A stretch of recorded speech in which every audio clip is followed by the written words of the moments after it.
Hi everyone, my name is Nidhi Bhatnagar and I welcome you all in this channel. तो आज की video में हम क्या करेंगे, आज हम करने वाले हैं क्लास 10th का चैप्टर इकोनॉमिक्स का chapter number 2 sectors of the Indian economy. अब इसका पार्ट 1 तो हम लोगों ने ऑलरेडी अपलोड कर दिया है और आज मैं करवाने वाली हूँ आप लोगों को पार्ट 2। ठीक है, तो ये सारी चीज़ें जो थी हमारी ये पहले वाले वीडियो में मैंने कवर कर दी थी। ठीक है, तो आप चलते हैं आगे।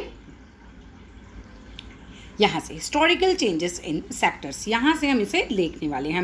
अब देखिए, generally it has been noticed, भाई जनरली ये नोटिस किया गया है that the histories of many now developed countries that at initial stages of development primary sector was the most important sector of economic activity. भाई देखो, generally ये देखा गया है, सामान्यतः मतलब यही होता है कि अधिकांश जो विकसित देश होते हैं ना, जो डेवलप्ड देश है जिन्हें हम बोलते हैं आज विकसित देश हैं, उनके इतिहास में हमने उनकी हिस्ट्रीज़ में यही देखा कि जो विकास जो है वो जो स्टार्ट हुआ था, तो वो कहाँ से स्टार्ट हुआ था। सब जगह क्या था भाई, पहले प्राइमरी सेक्टर से ही तो स्टार्ट हुआ था ना। जैसे आदि मानव था, मान लो कि आदि मानव ने धीरे धीरे सबसे पहले खेती करी होगी ना, किसी ने फैक्ट्री थोड़ी ना डाली होगी सबसे पहले, है ना। तो हर जगह का विकास जो है वो, चाहे वो डेवलपिंग कंट्री हो या डेवलप्ड कंट्री हो, भाई यही देखा गया है कि जो हमारा प्राइमरी सेक्टर है that was the most important sector of economic activity. ठीक है, as the method of farming change, अब जैसे जैसे भाई मेथड जो है फार्मिंग के वो चेंज हुए थे, and agricultural sector begin to prosper, और धीरे धीरे जो है ये हमारा खेती वाला सेक्टर है ये बहुत ज़्यादा प्रॉस्पर होना शुरू हुआ, समृद्ध होना शुरू हुआ। It produced much more food than before, इसने जो प्रोड्यूस किए वो फूड और ज़्यादा प्रोड्यूस करे पहले की अपेक्षा। ठीक है, पहले जितना फूड करता था धीरे धीरे, क्योंकि देखो जनसंख्या बढ़ी होगी तो ऑब्वियस सी बात है कि फूड ग्रेन्स की भी ज़्यादा डिमांड रही होगी, डिमांड ज़्यादा होगी तो फिर वो ज़्यादा उगाई गई होंगी और लोग भी ज़्यादा हो गए उगाने के लिए। Many people could now take up other activities. अब इसके बाद लेकिन क्या हुआ, बहुत सारे लोगों ने ना दूसरी एक्टिविटीज़ में भी जाना शुरू किया। There were increasing number of craft persons and traders. धीरे धीरे क्या हुआ भाई, खेती तो लोग कर दी रहे हैं, आज भी बहुत सारे लोग खेती कर रहे हैं, पर धीरे धीरे दूसरे ऑक्यूपेशन भी डेवलप होने लग गए, जैसे कि लोग जो है वो क्राफ्ट पर्सनस बन गए या फिर ट्रेडर्स। अब देखो, आपने इतना सारा गेहूँ उगाया है, लेट सपोज किसी ने पूरा खेत भर के गेहूँ उगाया, तो सारा गेहूँ खुद तो नहीं खाएगा ना, बेचेगा ना कहीं किसी और को देगा ना, और उसको और चीज़ों की भी तो ज़रूरत होगी ना। तो धीरे धीरे ये सब चीज़ों की वजह से क्या हुआ, व्यापारी भी आए, ट्रेडर्स भी आए, बाइंग एंड सेलिंग एक्टिविटीज़ जो थी वो इंक्रीज होने लगी मैनी टाइम्स। मतलब बहुत बार हमने फिर ये देखा कि उसकी जो संख्या है, मतलब चीज़ों को क्रय करना है, विक्रय करना है, यानी कि बेचना है, खरीदना है, ये गतिविधियाँ बढ़ने लगी। क्योंकि देखो लोगों ने ज़्यादा उगाया, तो ज़्यादा उगाने के बाद क्या होगा, ऑब्वियसली वो किसी न किसी बंदे को देखेंगे जो उनका माल खरीद ले, और हर आदमी तो नहीं उगा सकता, तो क्या होगा, कोई ये भी सोचेगा कि भाई कुछ जो है वो उगाया मिल जाए तो हम कुछ और कर ले। मतलब हर एक का इंटरेस्ट एरिया भी अलग होता है। ठीक है, देयर आर ऑल्सो ट्रांसपोर्टर्स। अब देखो सारा वही बात आ गई कि गेहूँ जो है वो क्या अपने सर पे रख के तो नहीं लेके जाएगा कोई, तो ट्रांसपोर्ट करने के लिए ट्रांसपोर्टर्स भी चाहिए होते हैं। तो ठीक है, तो ये सब चीज़ें भी आने लगी, ट्रांसपोर्टर्स तो एक नया ठीक है जॉब आ गया ना, ट्रांसपोर्टर्स वाला जॉब भी आ गया। अब आगे बात करते हैं हम, एडमिनिस्ट्रेटर सेक्टर्स भी आ गए, प्रशासन संभालने वाले सेक्टर्स भी आ गए, आर्मी भी आ गए। अब क्या हो रहा था, अब धीरे धीरे जगहें डेवलप हो रही हैं, जगहें जब डेवलप होती हैं तो वैसी बात है कि उस जगह की सुरक्षा की भी ज़रूरत होती है, नहीं तो कहीं पे भी कोई भी जो है वो आक्रमण कर लेगा, है ना। यही तो इसके वजह से एक नया सेक्टर भी आया, जैसे कि भाई उसी मतलब हम सेकेंडरी सेक्टर में बोल सकते हैं कि ये वाली सर्विस भी आ गई कि एडमिनिस्ट्रेटर्स हो गए या आर्मी वाले भी आ गए। However, at this stage, इस स्टेज पे भी most of the goods produced with a natural products। लेकिन अब देखो, कुछ भी कह लो, आप कोई भी बात कर लो, लेकिन उन कहने की ज़्यादातर जो गुड्स हैं वो तो कहाँ से आते हैं भाई, नेचुरल प्रोडक्ट से ही आते हैं, फ्रॉम दी प्राइमरी सेक्टर से। And most people also employed in this sector. ज़्यादातर लोग, आज की भी जनसंख्या देखो तो भी most of the people are engaged in the primary sector, है ना। बहुत सारे लोग आज भी प्राइमरी सेक्टर में काम करते हैं। अब आते हैं over a long period of time, अगर हम बात करें बहुत पुरानी, मोर देन 100 ईयर्स, उतना पुरानी अगर हम बात करते हैं, and specially because new methods of manufacturing were introduce. क्योंकि देखो 100 साल पहले की अगर हम बात करें ना, तो वो बता रहे हैं कि आपको कि बहुत सारे ना नए नए मेथड्स आ गए, नए मैन्युफैक्चरिंग यानी कि चीज़ें बनाने के, फैक्ट्रीज़ के अब फैक्ट्रीज़ आ गई एंड स्टार्टेड एक्सपेंडिंग, और धीरे धीरे वो फैक्ट्रीज़ क्या होने लगी, एक्सपेंड होने लगी, बढ़ने लगी एक तरीके से। Those people who had earlier worked on farms, और जो लोग उस समय फार्म्स में काम करते थे, now begin to work in factories. उन लोगों ने फैक्ट्रीज में काम करना शुरू कर दिया इन लार्ज नंबर्स, मतलब बहुत ज़्यादा नंबर्स में, बहुत सारे लोग जो थे। अब देखो इतना सारा गेहूँ बना है तो उसको आटा भी बनाना है ना, तो लोग तो उसमें भी सेक्टर में भी चाहिए। ठीक है, अब आटा बनेगा तो फिर ऑब्वियस सी बात है कि वहाँ हम लोग कहाँ करने लगे काम, अब वो दूसरे सेक्टर में पहुंचने लगे, मतलब फैक्ट्रीज़ वगैरह में जाने लगे। फैक्ट्री सेकेंडरी सेक्टर में आता है हमारा, तो लोग जो हैं वो फार्म्स के अलावा यहाँ पे भी काम करने लगे थे, ठीक है। तो those people who had earlier worked on farms, बहुत सारे लोग जो पहले केवल किसान थे, जो केवल फार्म्स में काम करते थे, now begin to work in factories, उन लोगों ने फैक्ट्रीज में काम करना शुरू किया इन लार्ज नंबर्स, मतलब बहुत ज़्यादा नंबर में। पीपल बिगिन टू यूज़, लोग शुरू करने लगे, यूज़ करने लगे मैनी मोर गुड्स, बहुत सारे सामानों को, that were produced in factories at cheap rates. अब फैक्ट्रीज़ में क्या होता है, देखो अगर आप हाथ से गेहूँ पीस रहे हो तो बहुत मेहनत लगती है, ठीक है, लेकिन वहीं अगर चीप रेट पे फैक्ट्री में से आपको कोई सामान मिल जाए तो वैसी बात है आपको इजी लगेगा ना। आज के टाइम पे देखो आप सभी लोग जो है कट्टे वाले गेहूँ के आटे खाते हो ना, मतलब आटे का एक एग्जाम्पल देखिए आपको समझा रही हूँ, ये कोई भी आप एग्जाम्पल सेट कर सकते हो। तो अब चीप रेट्स पे अगर, क्योंकि फैक्ट्री में क्या होता है बच्चे, बहुत सारा सामान एक साथ प्रोड्यूस होता है तो उसकी कॉस्ट फिर उतनी ज़्यादा नहीं आती है। Secondary sector gradually became the most important in total production and employment. अब क्या हो रहा था कि देखो टोटल प्रोडक्शन देखा जाए तो सेकेंडरी सेक्टर में माल बन के बहुत ज़्यादा तैयार हो रहा था, और दूसरी बात वहाँ पे क्या हो रही थी, एम्प्लॉयमेंट भी बढ़ रहा था, लोगों को रोज़गार भी मिल रहा था कि जो लोग पहले सिर्फ खेत में काम कर रहे हैं अब वो लोग जाके इन फैक्ट्रीज़ में भी काम करने लगे। तो इस तरीके से लोग जो थोड़े शिफ्ट भी हुए और लोगों को जो एक नया एम्प्लॉयमेंट भी मिला। हैंस फिर भी over time a shift had taken places, मतलब अगर हम बात करें तो क्या हुआ था, बाद में ओवर टाइम भी करवाने लगे, ठीक है, ओवर टाइम शिफ्ट करवाने लगे। जैसे होता है ना कि आप 9 घंटे के लिए आपको रखा गया था, लेकिन आपको बोला जा रहा है आपकी 11 घंटे काम करो, 12 घंटे काम करो, मतलब इतना काम आ गया था इस सेक्टर में। This means that the importance of sector had change. तो इसका मतलब ये हुआ कि जो सेक्टर्स की इंपॉर्टेंस थी वो अब बदल चुकी थी, ठीक है। इन द पास्ट अगर हम बात करते हैं पास्ट की, 100 साल पहले की, there has been a further shift from secondary to tertiary sector. बहुत सारे लोग जो थे वो सेकेंडरी से अब फिर टर्शरी सेक्टर में चले गए। टर्शरी सेक्टर जैसे मान लो मेरा टीचिंग है, ठीक है, ये भी टर्शरी सेक्टर में ही आता है, बिकॉज मैं क्या कर रही हूँ, ना तो मैं कुछ उगा रही हूँ, ठीक है, ना ही मेरी कोई फैक्ट्री है जिसमें कोई चीज़ प्रोड्यूस हो रही है। तो इसके अलावा जो तीसरा सेक्टर होता है, जो सर्विसेज वाला सेक्टर होता है, वो हमारा टर्शरी सेक्टर होता है, ठीक है। तो इस तरीके से क्या हुआ, फिर आप लोग कितने सारे लोग हैं, आप देखो आज जॉब करते हैं, है ना, तो हम किस सेक्टर में आ गए, टर्शरी सेक्टर। लाइक डॉक्टर का काम है, ठीक है, डॉक्टर ना तो कुछ प्रोड्यूस करता है और ना ही जो है वो उसका कोई फैक्ट्री है जहाँ पर कुछ बन रहा हो, ठीक है, वो तो अपनी सर्विसेज दे रहे हैं, ठीक है। तो इस तरीके से लोग जो हैं वो 100 साल में, वो बोला कि इन द पास्ट अगर हम 100 सालों की बात करें तो there has been further shift, फिर एक बार शिफ्ट हुआ, पहले प्राइमरी से लोग सेकेंडरी में बहुत सारे चले गए, अभी सेकेंडरी से बहुत सारे लोग जो हैं वो टर्शरी सेक्टर में चले गए। इन डेवलप कंट्रीज़ की अगर हम बात करें तो वहाँ पर बहुत सारी सर्विसेज जो हैं वो जनरेट हो गई हैं और लोग जो हैं वहाँ पर उसमें शिफ्ट हो गए हैं। The service sector has become the most important in terms of total production. अगर हम बात करें टोटल प्रोडक्शन की, पैसा, प्रोडक्शन से मतलब है पैसा कहाँ से आ रहा है, तो सर्विस सेक्टर जो है वो टोटल प्रोडक्शन में जो है वो in terms of total production हम बात करते हैं तो बहुत ही इंपॉर्टेंट सेक्टर बन चुका है। पैसा किसको मिलना है, टैक्स का पैसा किसके पास जाता है, गवर्नमेंट के पास, ठीक है। तो हम यहाँ पर बात कर रहे हैं कि पूरे देश की इकोनॉमी की बात करें, राइट।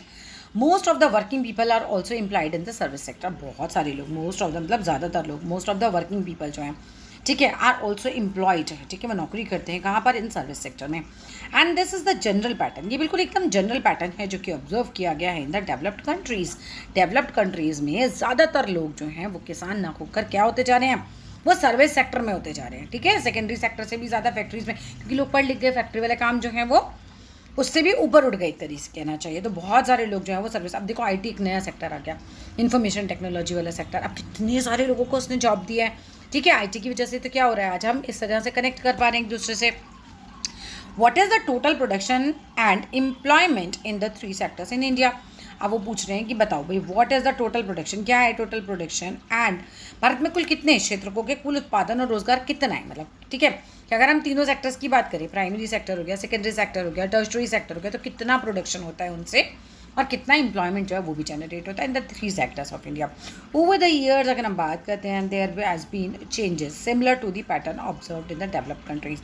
हाँ, पैटर्न तो लगभग वो कह रहे हैं कि काफ़ी देखा जाए तो विकसित देशों में जो भी पैटर्न चला, सामान्य रूप से अगर हम भारत में भी देखें तो उसी तरीके के परिवर्तन हो रहे हैं। क्योंकि देखो पहले हमारे यहाँ भी यही होता था, पहले बहुत सारे लोग ज़्यादातर किसान होते थे, फिर किसानों से कन्वर्ट होकर थोड़ा थोड़ा जो लोग हैं वो फैक्ट्रीज़ में काम करने लगे, फिर फैक्ट्रीज से अब कन्वर्ट होते होते सर्विस सेक्टर जो है वो बहुत ज़्यादा बढ़ता चला जा रहा है हमारा। तो हम ये देखेंगे, we shall see in the next session. Let us work these out. चलो ये तो क्वेश्चन हैं, आप अपने आप कीजिएगा। आगे आ जाते हैं हम primary, secondary and tertiary sectors in India. अब हमें भारत के बारे में कुछ आपको आंकड़ा दिया हुआ है, कुछ डाटा दिया हुआ है, थोड़ा सा हम तुलना करेंगे। ग्राफ 1 हमें शो करता है the production of goods and services in the 3 sectors. चलो पहले ग्राफ देख लेते हैं भाई, क्या है ग्राफ 1। ठीक है, इस ग्राफ में अगर हम देखेंगे तो थोड़ा छोटा करूं, ओके, ये टर्शरी सेक्टर जो है ये हमें सबसे ज़्यादा बढ़ा हुआ दिखाई दे रहा है। दिख रहा है आपको इस कितना ज़्यादा है टर्शरी सेक्टर, जहाँ सर्विसेज वगैरह प्रोवाइड कराते हैं, चाहे वो ड्राइवर की सर्विस क्यों ना हो, है ना। देखो, एक किसान ने खेत में कुछ उगाया, फिर उसके बाद वो फैक्ट्री में जाएगा तो खुद तो नहीं जाएगा, किसान तो सब कुछ पैदल लेके नहीं जाएगा, तो क्या होगा, ट्रक का अरेंजमेंट किया जाएगा, उस ट्रक में भर के वो कच्चा माल जो है इस फैक्ट्री तक पहुँचेगा। तो जो ट्रक का ड्राइवर, उसकी जो सर्विस हुई, ये ट्रांसपोर्ट करने वाली जो सर्विस है, ये भी टर्शरी सेक्टर में आती है। तो हर जगह टर्शरी सेक्टर तो मतलब बहुत ज़्यादा उसका विस्तार हुआ है। अगर हम बात करें सेकेंडरी सेक्टर की, तो सेकेंडरी सेक्टर भी है लेकिन उतना ज़्यादा नहीं, लेकिन अब प्राइमरी सेक्टर में लोग जो हैं काफ़ी कम हो गए हैं, राइट। नहीं, लोग तो बहुत ज़्यादा हैं एक्चुअली, इससे पैसा जो जनरेट हो रहा है वो कम होगा। अब आगे देखते हैं, ये क्या कर रहा है, जीडीपी शो कर रहा है बाय प्राइमरी, ऐसा जीडीपी, ठीक है, वो शो कर रहा है प्राइमरी, सेकेंडरी और टर्शरी सेक्टर की। ठीक है, लोग किस में ज़्यादा हैं वो नहीं कहा रहे हैं हम क्या कह रहे हैं, जीडीपी किससे ज़्यादा, कितनी ज़्यादा आ रही है, ठीक है। तो ग्राफ 1 शो करता है द प्रोडक्शन ऑफ गुड्स को एंड सर्विसेज को इन द 3 सेक्टर्स में, and this is shown for 2 years. ये 2 साल के लिए दिखाया जा रहा है। कौन कौन से ईयर का है ये, 1970 से 71 और 2010 से 11 वाला भी दे रखा है इन्होंने। You can see how the total production has grown over the 40 years। लगभग 40 सालों में कितना अंतर आया है। तो दूसरा भी देख लेते हैं, ये देखिए,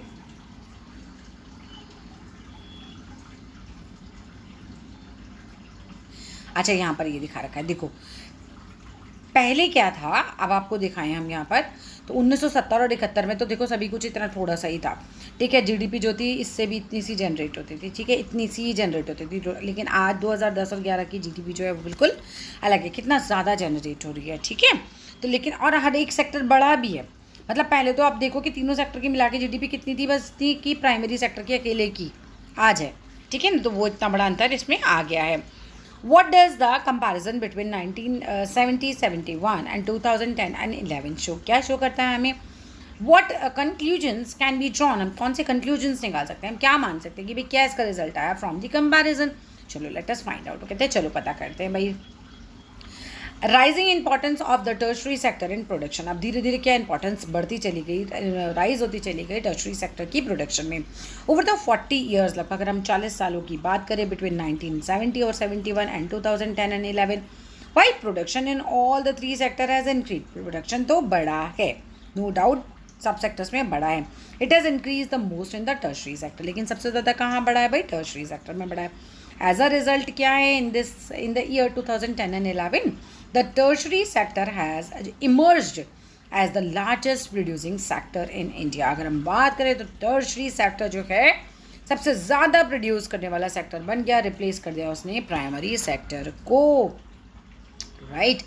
चलो आगे देखते हैं हम, why is the tertiary sector becoming so important in India. अब टर्शरी सेक्टर जो है वो इतना इंपॉर्टेंट क्यों होता जा रहा है इंडिया में, there could be several reason, बहुत सारे इसके कारण हो सकते हैं। First, in any country several services such as hospitals हैं, एजुकेशनल इंस्टीट्यूशंस हैं, पोस्ट एंड टेलीग्राफ सर्विसेज हैं, पुलिस स्टेशंस हैं, कोर्ट्स हैं, विलेजेस हैं, एडमिनिस्ट्रेटिव ऑफिसर्स हैं, म्यूनसिपल कॉरपोरेशंस हैं, डिफेंस है, ट्रांसपोर्ट है, बैंक है, इंश्योरेंस है, इंश्योरेंस कंपनीज होती हैं, एट्सेट्रा। अब तो सब कुछ ये तो रिक्वायर्ड ही है ना। पहले तो सब कुछ नहीं होता था इतना, लेकिन आज आप इन चीज़ों के बिना अपनी लाइफ की कल्पना नहीं कर सकते। These can be considered as the basic services. अब तो इन्हें क्या करें, तो भैया बेसिक है, ये तो चाहिए ही चाहिए, तो ये बेसिक सर्विसेज में कंसीडर किया जाता है। In a developing country the government has to take responsibility for the provision of these services. Government जो है वो रिस्पॉन्सिबिलिटी लेती है इन सब सर्विसेज की। मतलब अगर हम बात करें गवर्नमेंट में भी तो होते हैं ना, गवर्नमेंट स्कूल्स हैं, गवर्नमेंट कॉलेजेस हैं, गवर्नमेंट हॉस्पिटल्स हैं, तो गवर्नमेंट काफ़ी रिस्पॉन्सिबिलिटीज़ की लेती है। कौन करवाता है सब, गवर्नमेंट। देखो होने को तो प्राइवेट भी होता है, बट स्टिल मेन काम किसका है, गवर्नमेंट का है ना, ये सब जगह जगह देना। Second, the development of the agriculture and industry leads to the development of services। अब धीरे धीरे डेवलपमेंट होता है एग्रीकल्चर का और इंडस्ट्रीज़ का, तो वो किस तरफ लेके जाती हैं भाई, डेवलपमेंट ऑफ सर्विसेज की, लोगों को सर्विस मिलती है। As such as transport. अब आप बहुत सारा उगाओगे तो आपको कहीं ना कहीं उसे भेजना पड़ेगा, तो ट्रांसपोर्ट की ज़रूरत पड़ेगी। व्यापार होगा, उस चीज़ का ही तो व्यापार होता है भाई। व्यापार क्या है, बेसिकली बिजनेस क्या है, आपने एक से एक चीज़ खरीदी और उसको अपने दामों पर आगे बेचा, उसको कुछ चेंज करके या फिर as it is. So trade भी बढ़ा, स्टोरेज। अब एक नया काम आया कि आपने बहुत सारा उगा लिया। पहले क्या होता था, बहुत पहले के लोग तो सिर्फ अपने अपने खाने के लिए उगाते थे, लेकिन धीरे धीरे जब उन्होंने ज़्यादा प्रोडक्शन शुरू कर दिया तो क्या हुआ, उस सामान को रखना भी था, नहीं तो चूहे खा जाएंगे, तो स्टोरेज का भी प्रॉब्लम आया। And the like as we have already seen, जैसा कि हम पहले ही देख सकते हैं, greater the development of the primary and secondary sector, जितना ज़्यादा प्राइमरी और सेकेंडरी सेक्टर में डेवलपमेंट होता रहेगा, more would be the demand for such services, उतनी ही सर्विसेज की डिमांड भी बढ़ती रहेगी। 1 किलो गेहूँ उगाओगे तो कोई सर्विस की डिमांड नहीं है, 100 कुंटल उगाओगे तो सर्विस चाहिए, 1000 कुंटल उगाओगे तो और ज़्यादा लोग चाहिए उसको मैनेज करने के लिए, उसके स्टोरेज के लिए, ट्रांसपोर्ट के लिए, ट्रेड के लिए, तो बहुत सारे लोगों को सर्विस भी मिलती है इस तरह से। Third, as income level rises, third as levels, income levels rise, इस तरह से इनकम का लेवल राइज करता है, certain sections of people start demanding many more services like eating out. अच्छा चलो, टूरिज्म हो गया, शॉपिंग हो गया, प्राइवेट हॉस्पिटल्स हो गए, प्राइवेट क्लोथ्स हो गए, प्राइवेट स्कूल्स हो गए, प्रोफेशनल ट्रेनिंग हो गई। अब क्या हो रहा है भैया, पैसे आ गए ना, खर्च भी तो करने हैं, है ना। लेट अस सपोज कि आपके पापा की इनकम 5 लाख पर मंथ है, तो वो क्या करेंगे, कभी भी अपने बच्चों को आउटिंग पे ले जाएंगे, कभी भी बोलेंगे चलो आज बाहर खाना खाते हैं, चलो नहीं बना रहे आज, ठीक है आप चलो हिमाचल चलते हैं, घूमने चलते हैं, शॉपिंग पे चलते हैं, है ना, प्राइवेट हॉस्पिटल्स में जाएंगे, क्योंकि सरकारी में हमारे देश में उतना बढ़िया इलाज नहीं होता है, ऐसा माना जाता है, राइट। प्राइवेट स्कूल्स में पढ़ाएंगे कि हाँ भाई बहुत अच्छी एजुकेशन होनी चाहिए, हाई लेवल एजुकेशन होनी चाहिए बच्चों की, प्रोफेशनल ट्रेनर्स रख लेते हैं, पतले होना है भैया। वहीं एक आदमी जो कि महीने का 5000 कमा रहा है, वो ये सब चीज़ें एफोर्ड नहीं कर पाएगा, है ना, तो वो ये सारी सर्विसेज एफोर्ड नहीं कर पाएगा। लेकिन अब जैसे आप धीरे धीरे देख रहे हो, लोगों का जो इनकम का लेवल है वो राइज कर रहा है, तो ये सारी चीज़ें भी, ये वाले सेक्टर्स भी जो हैं वो धीरे धीरे राइज कर रहे हैं। इसी वजह से you can see this change unique sharply quite sharply in cities. अब तुम देख सकते हो भाई, सिटीज़ में तो ये चेंज बहुत ज़्यादा आ गया। हमारा भी कभी भी मन नहीं करता, तुम क्या बोलते हैं आज खाना नहीं बना रहे यार, ठीक है बाहर से कुछ ले आओ, तो मतलब that's become so common now a days. पहले टाइम पे जब लोगों की सैलरी कम होती थी ना, तब तो ऐसा होता था कि बर्थडे है, एनिवर्सरी है, आज कुछ स्पेशल डे है, तो आज हम बाहर खाएंगे। लेकिन आज के टाइम पे क्या हो गया, वीक में किसी भी दिन चलो वीकेंड पे बाहर चलते हैं। So that is becoming so common. Why? Because we have money, right. तो जो लोग एफोर्ड कर पाते हैं, जिनके पास बहुत सारे पैसे हैं, वो तो कभी भी चलो भाई, हमारे तो तो छोटे लोग हैं, लेकिन कुछ लोग तो ऐसे होते हैं कि भैया चलो आज छुट्टियाँ मनाने स्विट्जरलैंड चलते हैं, तो भाई पैसा है, खर्च तो करना है ना कहीं, ठीक है। Specially in big cities, Mumbai वगैरह देखो, लोगों पे बहुत पैसा है भाई। अच्छा, फोर्थ पॉइंट क्या आता है कि ओवर द पास्ट डेकेड, अगर हम बात करते हैं पास्ट डेकेड की, टिकट होता है 10 ईयर्स का time. Also certain new services such as those based on information and communication technology have become important and essential. अब देखो, अगर हम बात करते हैं भैया 10 साल पहले तो इतना ज़्यादा इन्फॉर्मेशन टेक्नोलॉजी नहीं थी, और कुछ कोविड ने तो इसको और ज़्यादा कहना चाहिए ना सर्विसेज दे दी। वाई? बिकॉज लोगों ने घर से पढ़ना सीखा, लोगों ने घर से काम करना सीखा, तो और ज़्यादा इनकी डिमांड बढ़ गई, ठीक है। तो ये जो एक इन्फॉर्मेशन एंड कम्युनिकेशन टेक्नोलॉजी वाला नया सेक्टर है, ये बहुत ज़्यादा डेवलप हुआ एंड काफ़ी इंपॉर्टेंट बन गया और एसेंशियल ज़रूरी भी बन गया। The production of these services has been rising rapidly. Production जो है इन सर्विसेज का बढ़ता चला गया। In chapter 4 we shall see examples of those new services. Chapter 4 में हम इनके एग्जाम्पल्स देखेंगे भाई, नई सर्विसेज के, and the reason for their expansion. And हम ये भी देखेंगे कि भाई क्यों है इनका इतना ज़्यादा एक्सपेंशन, ठीक है, वो 4th में पढ़ेंगे। बाकी तो आपको अभी पता ही है बेसिक तो। However, फिर भी you must remember, तुम्हें याद ही होगा भाई, that now all of the services sector is growing, ठीक है। अब पहले की अपेक्षा अगर अभी का कंपैरिजन करते हैं तो हमें ये तो पता चल ही रहा है कि भाई सारे सेक्टर जो है वो क्या कर रहे हैं, वही ग्रो कर रहे हैं इक्वली वेल, बहुत अच्छे से ग्रो कर रहे हैं। Service sector in India employ करता है many different kinds of people को। सर्विस सेक्टर में अलग अलग काइंड ऑफ पीपल होते हैं हमारे इंडिया में। एट वन एंड अगर हम बात करते हैं, there are unlimited number of services that employ highly skilled and educated workers. At the other hand अगर हम देखते हैं तो there are a very large number of workers जो कि एंगेज हैं in services such as small shopkeepers हैं, repair करते हैं चीज़ें, होता नहीं मोची वगैरह हो गया, वो हमारे जूते रिपेयर कर रहे हैं, इस तरह का कपड़े रिपेयर करने वाले लोग हो गए, ट्रांसपोर्ट पर्सन हो गए, एटसेट्रा। तो मतलब वो ये बता रहे हैं आपको कि limited number of people services में, आज भी सर्विसेज तो उतनी ज़्यादा नहीं है ना एम्प्लॉय करते हैं, मतलब क्योंकि उसके अंदर बहुत ही एजुकेटेड वर्कर्स चाहिए, हमें स्किल्ड लेबर चाहिए, राइट। तो ऐसे लोगों की कमी है फिर भी। और बहुत सारी पब्लिक जो है हमारी वो किस में है भाई, कोई शॉपकीपर है, कोई रिपेयर पर्सन है, कोई ट्रांसपोर्ट पर्सन है, etcetera. And these people barely manage करते हैं to earn a living and yet they perform the services because no alternative opportunities for work are available to them. अब ऐसा नहीं कि इन सबको कोई शौक है कि वो बहुत अच्छी नौकरी ना करे, बट ऑप्शन नहीं है ना। बोल रहे हैं कि भाई उनके पास कोई अल्टरनेटिव नहीं है ना। अब एक गांव है, गांव के अंदर मान लो एक फैमिली में 5 लोग हैं, ठीक है, 5 पढ़े ही लिखे नहीं है, तो क्या करेंगे? वो अपने खेत पे सारे 5 लगे पड़े, ज़रूरत नहीं है, लेकिन सर्विस भी तो नहीं है ना। तो किसी से भी पूछो क्या कर रहे हो, खेत पे काम कर रहे हैं। भाई खेत पे ज़रूरत ही नहीं है इतने सारे, जल्दी जल्दी थोड़ी उग जाएगा कोई भी चीज़ अगर 5 लोग काम कर रहे होंगे तो, ठीक है। अब आप 5 में से 2 को निकाल भी दोगे तो कोई खास फर्क थोड़ी पड़ेगा कि 2 नहीं पहुँचे आज खेत पे तो आज फसल थोड़ी कम उग रही है, नहीं, ऐसा नहीं होता है ना। Hence, only a part of the sector is growing in importance. You shall read more about this in the next section. तो हम इसके बारे में जो आगे पढ़ेंगे वो हम पढ़ेंगे अपने नेक्स्ट सेक्शन में। Where are most of the people employed? तो भैया कहाँ काम करते हैं ज़्यादातर लोग? तो ग्राफ 2 प्रेजेंट करता है percentage share of the 3 sectors in GDP. अब ये देखो यहाँ पर, ये देखो ये दिखा रखा है आपको, क्या दिखा रखा है? Share of sectors in employment. दोनों ग्राफ अलग अलग थे, वो क्या दिखा रहा था? जीडीपी दिखा रहा था किसकी? देखो ये दिखाओ, ठीक है। Share of sectors in GDP का परसेंटेज कितना है, ठीक है। देश को कहना चाहिए इनकम कितनी हो रही है, ये वो वाला सेक्टर है, किस सेक्टर से कितनी इनकम ज़्यादा हो रही है। लेकिन वहीं अगर हम बात करते हैं इसकी, तो एम्प्लॉयमेंट कौन कितना जनरेट कर रहा है। तो अगर हम आज देखें तो 1970-71 की अगर हम बात करते हैं तो एम्प्लॉयमेंट जो प्राइमरी सेक्टर में था वो ज़्यादा था, ठीक है, वो ज़्यादा था, काफ़ी ज़्यादा था, 70% एम्प्लॉयमेंट था। लेकिन वहीं बात हम करते हैं लगभग 55% के आसपास जो है 2009 और 10 का ग्राफ आपको दे रखा है। नया ग्राफ भी आप निकाल कर देख सकते हैं गूगल से, ठीक है। लेकिन वहीं अगर हम बात करते हैं 100% में तो वेरिएशन तो आई है। सर्विस सेक्टर में भी लोग जो हैं वो बड़े हैं और प्राइमरी सेक्टर में घटे हैं। सेकेंडरी सेक्टर में यहाँ पर कम थे, लेकिन आज सेकेंडरी सेक्टर में अगर 2010 और 11 की बात करें तो वहाँ पे लोग बड़े थे। तो ये ग्राफ जो है ना, इनको अच्छे से देख लेना, ठीक है। Why didn't a similar shift out of the primary sector happen in the case of employment? अब ऐसा क्यों नहीं हुआ, है ना? ऐसा क्यों रहा ये वेरिएशन, क्यों? कि प्राइमरी सेक्टर में अगर हम यहाँ देखें, अगर बात करें यहाँ पर, तो ये वाले सेक्टर में पैसा बहुत जनरेट हो रहा है, लेकिन अभी ये जो है लोग जो है प्राइमरी सेक्टर में यहाँ पर बहुत कम है, ठीक है। और सर्विसेज से पैसा बहुत जनरेट हो रहा है। अब यहाँ की अगर हम बात करते हैं तो हम यहाँ क्या देख पा रहे हैं कि एम्प्लॉयमेंट जो है, लोग प्राइमरी सेक्टर में आज भी बहुत सारे लगे हुए हैं, सर्विसेज में नहीं लगे। तो लोगों का आंकड़ा अलग है, पैसे का आंकड़ा, मतलब कम लोग हैं लेकिन पैसा ज़्यादा आ रहा है, जीडीपी ज़्यादा हो रही है। यहाँ पर लोग ज़्यादा है पर जीडीपी कम है, क्यों? वही कि एक खेत में 5 लगे, 5 की ज़रूरत ही नहीं है, ठीक है। तो वही वाली बात आ जाती है।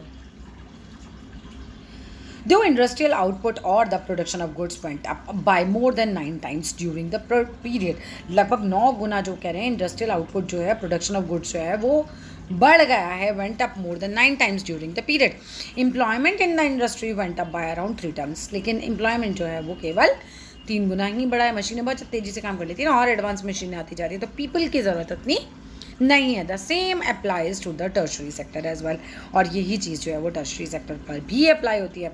While production in the services sector rose by more than 14 times, production जो है वो 14 गुना लगभग बढ़ गया है, and employment in the service sector वो केवल 5 गुना बढ़ा है। तो मतलब ये जो है ना, ये वेरिएशन याद कर लेना, यहाँ से कोई क्वेश्चन बन सकता है कि भाई ऐसा क्यों हो रहा है। ऐसा क्यों नहीं हो रहा कि अगर प्राइमरी सेक्टर जो है वो नीचे जा रहा है तो लोग भी कम हुए हैं उसके अंदर? नहीं, ऐसा नहीं हो रहा, लोग तो फिर भी लगे हुए हैं, क्योंकि जॉब्स उतनी जनरेट नहीं हो पा रही है। तो जनरेट जॉब क्यों नहीं हो पा रही है, उस पर काम करना पड़ेगा गवर्नमेंट को भी। अब एज अ रिजल्ट इसका रिजल्ट क्या हो रहा है? More than half of the workers in the country are working in a primary sector. अगर हम ग्राफ्स को भी देखें तो वो बोल रहे हैं कि हाफ ऑफ द वर्कर्स जो हमारी कंट्री के हैं, 50% जनता तो लगी पड़ी है प्राइमरी सेक्टर में, मेनली इन एग्रीकल्चर में, खेती में बहुत कम मतलब लोग लगे रहते हैं, प्रोड्यूस करते हैं only a quarter of the GDP. लेकिन वो जीडीपी कितना निकाल पा रहे हैं हमारे देश का? अगर 100% जीडीपी की बात करें तो उसमें केवल 1/4 पार्टी प्राइमरी सेक्टर वाले अर्न कर पा रहे हैं, producing only a quarter of GDP. In contrast अगर हम बात करते हैं टू द सेकेंडरी और टर्शरी सेक्टर, प्रोड्यूस करते हैं 3/4 of the produce, whereas the employer जो है वो एम्प्लॉय जो बंदे हैं, मतलब काम करने वाले लोग हैं, वो less than half of the people हैं, है ना। यानी कि सेकेंडरी और जो आपका टर्शरी सेक्टर है वहाँ पर क्या है, लोग तो कम है, पैसा ज़्यादा है, और प्राइमरी सेक्टर में लोग तो ज़्यादा है पर पैसा कम है। That just mean that the working in agriculture are not reducing as much as they could, उतना प्रोड्यूस नहीं कर रहा जितना वो कर सकता था। What it means is that, क्या मतलब है इसका? There are more people in agriculture, कि लोग ज़्यादा हैं एग्रीकल्चर में, दैन इज नेसेसरी, जितनी ज़रूरत नहीं है उससे ज़्यादा है।